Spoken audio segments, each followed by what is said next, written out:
ಎಲ್ಲರಿಗೂ ನಮಸ್ಕಾರ. ಕರ್ನಾಟಕ ಪರೀಕ್ಷಾ ಪ್ರಾಧಿಕಾರ KCET ರ್ಯಾಂಕ್ ಆಧರಿಸಿ ಹಂಚಿಕೆ ಮಾಡುವಂತಹ ವಿವಿಧ ವೃತ್ತಿಪರ ಕೋರ್ಸುಗಳ ಎರಡನೇ ಸುತ್ತಿನ ಫಲಿತಾಂಶ ಹಾಗೂ ನೀಟ್ ರ್ಯಾಂಕ್ ಆಧರಿಸಿ ಹಂಚಿಕೆ ಮಾಡುತ್ತಿರುವ ಮೆಡಿಕಲ್ ಮತ್ತು ಡೆಂಟಲ್ನ ಮೊದಲನೇ ಸುತ್ತಿನ ಫಲಿತಾಂಶವನ್ನು ನಾವು ರಿಲೀಸ್ ಮಾಡಿದ್ವಿ.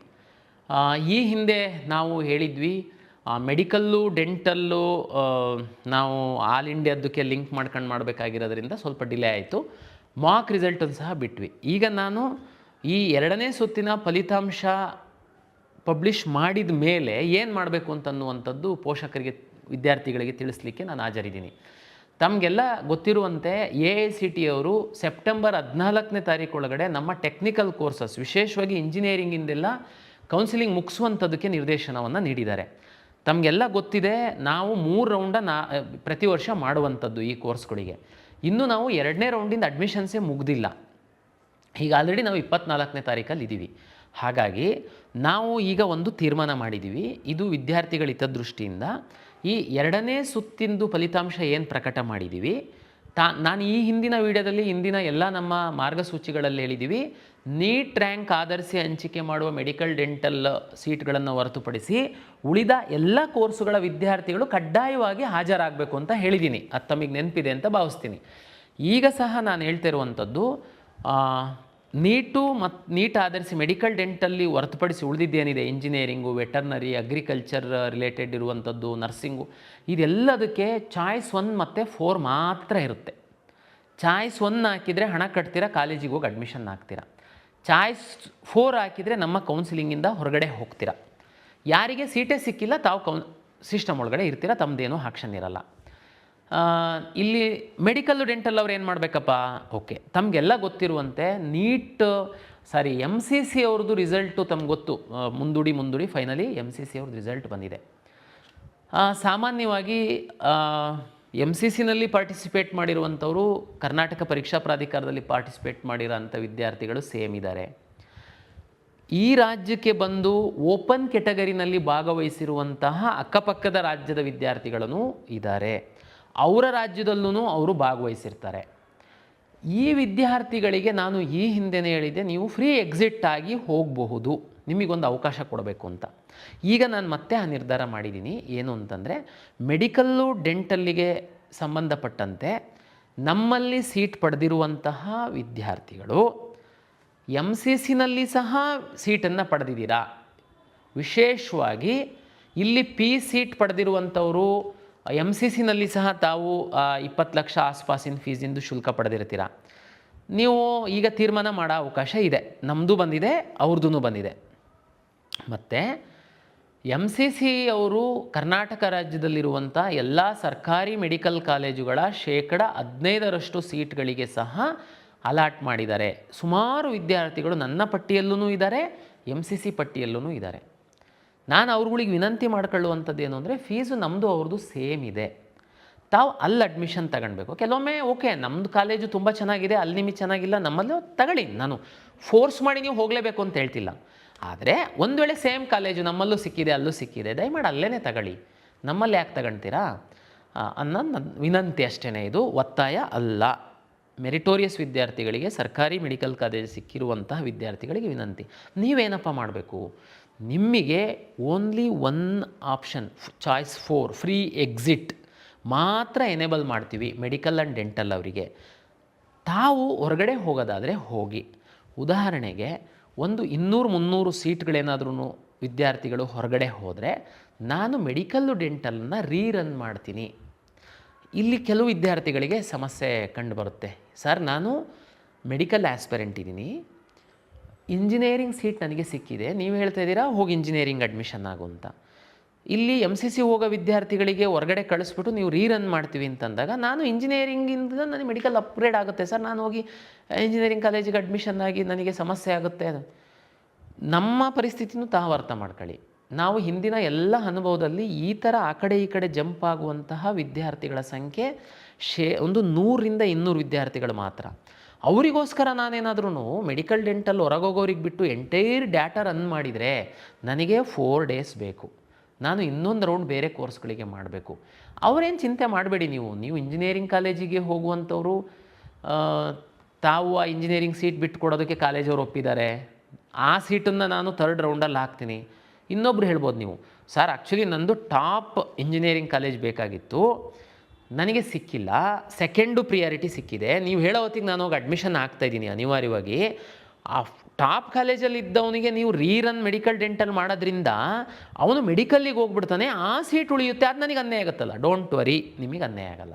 ಸರ್ ಹೆಂಗೆ ಅನ್ಯಾಯ ಆಗಲ್ಲ ಸರ್? ಅನ್ಯಾಯ ಆಗಲ್ಲ. ಹೆಂಗೆ ಅಂತ ಹೇಳ್ತೀನಿ. ನಾನು 3ನೇ ಸುತ್ತು ಅಂದರೆ ಡೆಂಟಲ್ಲು ಮತ್ತು ಮೆಡಿಕಲ್ ಬಿಟ್ಟು 3ನೇ ಸುತ್ತು ನಾನು ಅನಿವಾರ್ಯ ಮಾಡಲೇಬೇಕು, ತಮ್ಗೆ ಗೊತ್ತಿದೆ. ನಾನು ಮಾಡುವಾಗ ಈ ಯಾವ್ಯಾವ ಕೋರ್ಸಲ್ಲಿ ಏನೇನು ಸೀಟು ಅಂತ ಅವೈಲಬಲ್ ಇದೆ ಅಂತನ್ನುವಂಥದ್ದು ನಾನು ಸೀಟ್ ಮ್ಯಾಟ್ರಿಕ್ಸ್ ಪಬ್ಲಿಷ್ ಮಾಡ್ತೀನಿ.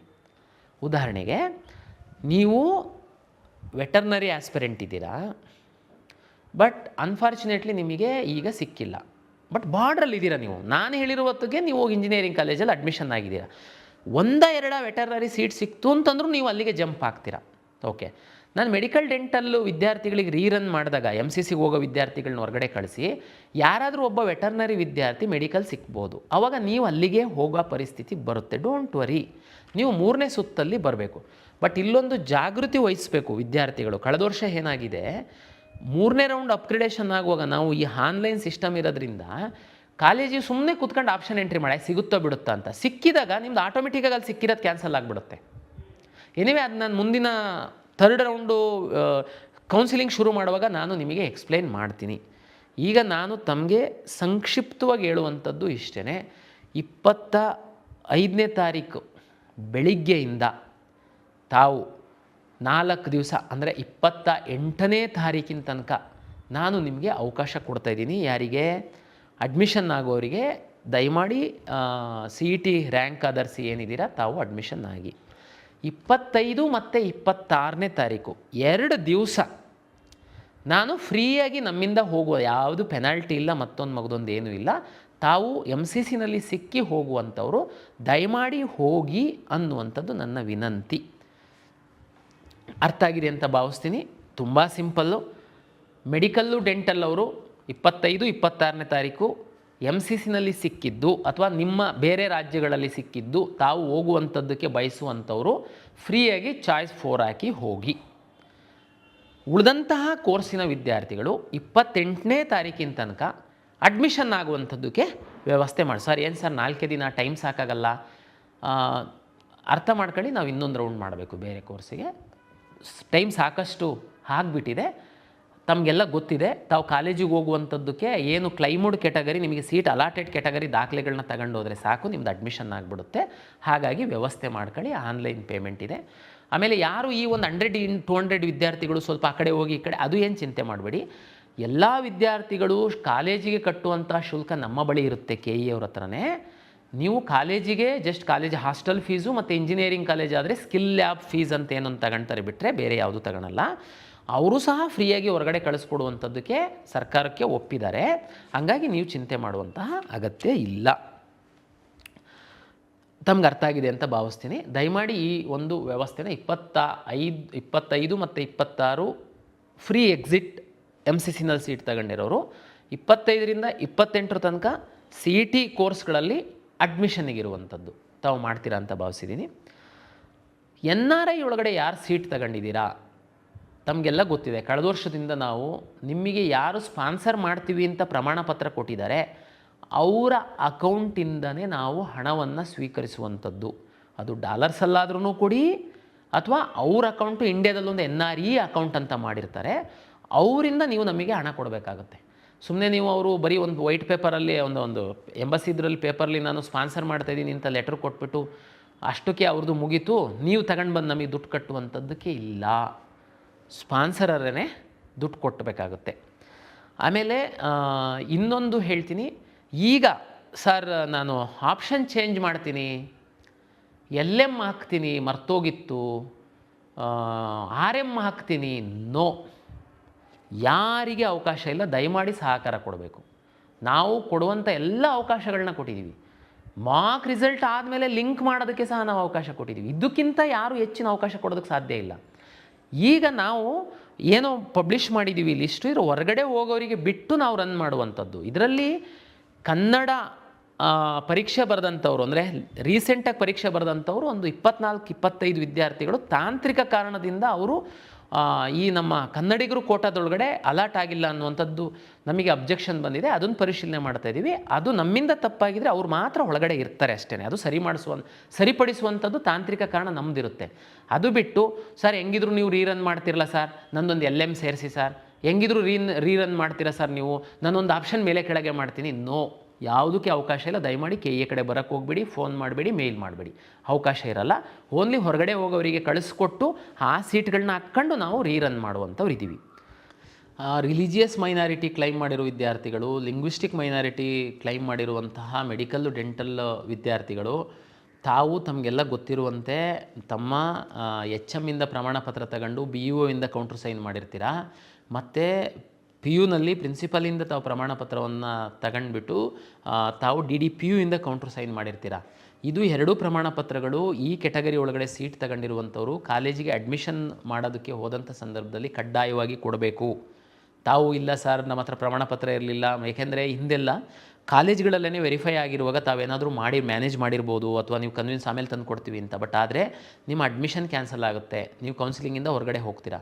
ಹಾಗಾಗಿ ದಯಮಾಡಿ RM ಮತ್ತು LM ಕ್ಲೈಮ್ ಮಾಡಿರುವಂಥವರು ಈ ವ್ಯವಸ್ಥಿತವಾಗಿ ಈ ಒಂದು ದೃಢೀಕರಣ ಪ್ರಮಾಣ ಪತ್ರಗಳನ್ನು ತೆಗೆದುಕೊಂಡು ಅಡ್ಮಿಷನ್ ಸಮಯದಲ್ಲಿ ಕಾಲೇಜಿಗೆ ಸಬ್ಮಿಟ್ ಮಾಡಬೇಕು. ಇದು ಕಡ್ಡಾಯವಾಗಿರುತ್ತದೆ, ಅರ್ಥ ಮಾಡ್ಕೊಳ್ಳಿ. ಆಮೇಲೆ ಮೆಡಿಕಲ್ ಡೆಂಟಲ್ದು ಅಡ್ಮಿಷನಿಗೆ ಸಂಬಂಧಪಟ್ಟಂತೆ ಇಂಜಿನಿಯರಿಂಗ್ ಅಡ್ಮಿಷನ್ನು, ವೆಟರ್ನರಿ, ಅಗ್ರಿಕಲ್ಚರ್ ಯಾವುದೇ ಇರ್ಬೋದು. ದಯಮಾಡಿ ವಿದ್ಯಾರ್ಥಿಗಳು ಅರ್ಥ ಮಾಡ್ಕೊಳ್ಳಿ, ತಾವು ವೆರಿಫಿಕೇಷನ್ ಸ್ಲಿಪ್ಪಲ್ಲಿ ರೂರಲ್ ಎಸ್ ಅಂತೇಳಿದ್ದೀರಾ, ಕಾಲೇಜಲ್ಲಿ ವೆರಿಫೈ ಮಾಡಿದ್ದೀರಾ, ನೀವು ರೂರಲ್ ಸರ್ಟಿಫಿಕೇಟ್ ನಿಗದಿತ ನಮೂನೆಯಲ್ಲಿ ಅಡ್ಮಿಷನ್ ಆಗುವಾಗ ಕೊಡಬೇಕು. ಗ್ರಾಮೀಣ ಎಸ್ ಅಂತೇಳಿದ್ದೀರಾ, ಕಾಲೇಜಲ್ಲಿ ವೆರಿಫೈ ಮಾಡ್ಕೊಂಡಿದ್ದೀರಾ, ಕನ್ನಡ ವೆರಿಫೈ ಮಾಡ್ಕೊಂಡಿದ್ದೀರಾ. ಕ್ಯಾಸ್ಟ್ ಇನ್ಕಮ್ ಅಂತೂ ಡಿಜಿಟಲಿ ಫೆಚ್ ಆಗಿರುತ್ತೆ.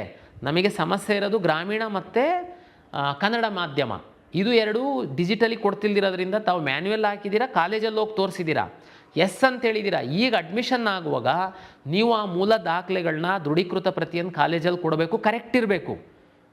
ಈಗ ನೀವು ಸರ್ ನನಗೆ ಗೊತ್ತಿರಲಿಲ್ಲ, ಒಬ್ಬರು ವಿದ್ಯಾರ್ಥಿ ಬಂದಿದ್ದರು, ನಾನು ಸುಮ್ಮನೆ ಅಲ್ಲಿ ನಮ್ಮ ಕಾಲೇಜಲ್ಲಿ ಸರೇ ರೂರಲಲ್ಲಿ ನಿನಗೆ ಕಡಿಮೆ ಪರ್ಸೆಂಟೇಜ್ ಇದ್ದರೂ ಸಿಗುತ್ತೆ ಹಾಕೊಂಡ್ರು, ಹಾಕಿದೆ ಸರ್ ಅವ್ರು ವೆರಿಫೈ. ನೋ, ನೀವು ಕೌನ್ಸಿಲಿಂಗಿಂದನೇ ಹೊರಗಡೆ ಹೋಗ್ತೀರಾ, ಬರೀ ರೂರಲ್ಲಿಂದ ಅಲ್ಲ. ದಯಮಾಡಿ ಅರ್ಥ ಮಾಡ್ಕೊಳ್ಳಿ, ಇದು ಸೆಕೆಂಡ್ ರೌಂಡು, ಅದರ ಆಧಾರದ ಮೇಲೆ ನಿಮಗೆ ಸೀಟ್ ಅಲಾಟ್ ಆಗಿದೆ. ನೀವು ಚೀಟ್ ಮಾಡೋಕ್ಕೆಲ್ಲ ಯಾರಾದರೂ ಇಂಟೆನ್ಷಲಿ ನಿಮಗೆ ಗೈಡ್ ಮಾಡಿ ಪ್ರಯತ್ನ ಮಾಡಿತ್ತು ಅಂತಂದರೆ ಅದು ಮೋಸ ಆಗುತ್ತೆ, ತಪ್ಪಾಗುತ್ತೆ, ನಿಮ್ಮದು ಕೌನ್ಸಿಲಿಂಗ್ ಹೊರಗೆ ಹೋಗ್ತೀರಾ, ನಿಮ್ಮ ಮೇಲೆ ಕ್ರಮ ಆಗುತ್ತೆ. ಅದಕ್ಕೆ ದಯಮಾಡಿ ವ್ಯವಸ್ಥೆಗೆ ಮೋಸ ಮಾಡೋದಕ್ಕೆ ಬರಬೇಡಿ. ನಿಮ್ಮದು ರೂರಲ್ ಪ್ರಮಾಣ ಪತ್ರ ಇದೆ, ಗ್ರಾಮೀಣದಲ್ಲಿ ಓದಿದ್ದೀರಾ, ಕನ್ನಡ ಮೀಡಿಯಮ್ 1 to 10 ಓದಿದ್ದೀರಾ, ನಿಮ್ಮ ಹತ್ರ ಪ್ರಮಾಣ ಪತ್ರ ಇದೆ, ನೀವು ಕ್ಲೈಮ್ ಮಾಡಿರಬೇಕು, ನೀವು ಅಡ್ಮಿಷನ್ ಟೈಮಲ್ಲಿ ಕೊಡಬೇಕು. ಇದು ನಿಮಗೆ. ಮತ್ತು ಲಿಂಗ್ವಿಸ್ಟಿಕ್ಕು ರಿಲಿಜಿಯಸ್ ಮೈನಾರಿಟಿ, ರಿಲಿಜಿಯಸ್ ಮೈನಾರಿಟಿ ನೀವಿದ್ದೀರಾ, ಪ್ರಮಾಣ ಪತ್ರ ಇದೆ ನಿಮ್ಮ ಹತ್ರ, ನೀವು ಮಾತ್ರ ಎಲಿಜಿಬಲ್. NRI ನಿಮಗೆ ವಾರ್ಡ್ NRI ನಾನು ಇವರಿಗೆ ಸ್ಪಾನ್ಸರ್ ಮಾಡ್ತೀನಿ ಅಂತ ನಿಮ್ಮ ಫಸ್ಟ್ ಡಿಗ್ರಿ ಕಸಿನ್ ಅಂತ ಅನ್ಸ್ಕೊಂಡವ್ರು ನಿಮ್ಮ ಯಾರು ಕೊಟ್ಟಿದ್ದಾರೆ, ಅಂಕಲ್ಲು ಅಥವಾ ಮಾಮ, ಅಣ್ಣ, ಅಪ್ಪ, ಅತ್ತೆ, ಅವರೇ ಅವ್ರ ಅಕೌಂಟಿಂದ ದುಡ್ಡು ಕೊಡಬೇಕು ನಮಗೆ. ಇಲ್ಲಿ ಯಾವುದು ಬೈಪಾಸ್ ಮಾಡಲಿಕ್ಕೆ ನಾವು ಬಿಡಲ್ಲ. ಹಾಗಾಗಿ ಇದೆಲ್ಲ ತಮಗೆ ಅರ್ಥ ಆಗಿದೆ, ಓದಿರ್ತೀರಾ, ಕರೆಕ್ಟಾಗಿ ಭಾಗವಹಿಸಿದ್ದೀರಾ, ಯಾವುದೂ ಆ ಥರ ತಾವು ನಮಗೆ ಚೀಟ್ ಮಾಡೋಕ್ಕೆ ಬಂದಿರಲ್ಲ ಅಂಥೇಳಿ ಭಾವಿಸ್ತೀನಿ. ಎಲ್ಲ ದಾಖಲೆಗಳನ್ನ ಆದಷ್ಟು ಬೇಗ ಅಡ್ಮಿಷನ್ ತಗೊಳ್ಳಿ. MCCಯಲ್ಲಿ ಸೀಟ್ ತಗೊಂಡಿರೋರು ತಮಗೆ ಅಲ್ಲಿ ಖುಷಿ ಇತ್ತು ಅಂತಂದರೆ ತಾವು ಫ್ರೀ ಎಕ್ಸಿಟ್ ಆಗಿ, ನಿಮಗೆ ಯಾವುದೇ ರೀತಿ ಫೈನ್ ಇರಲ್ಲ. ಧನ್ಯವಾದಗಳು.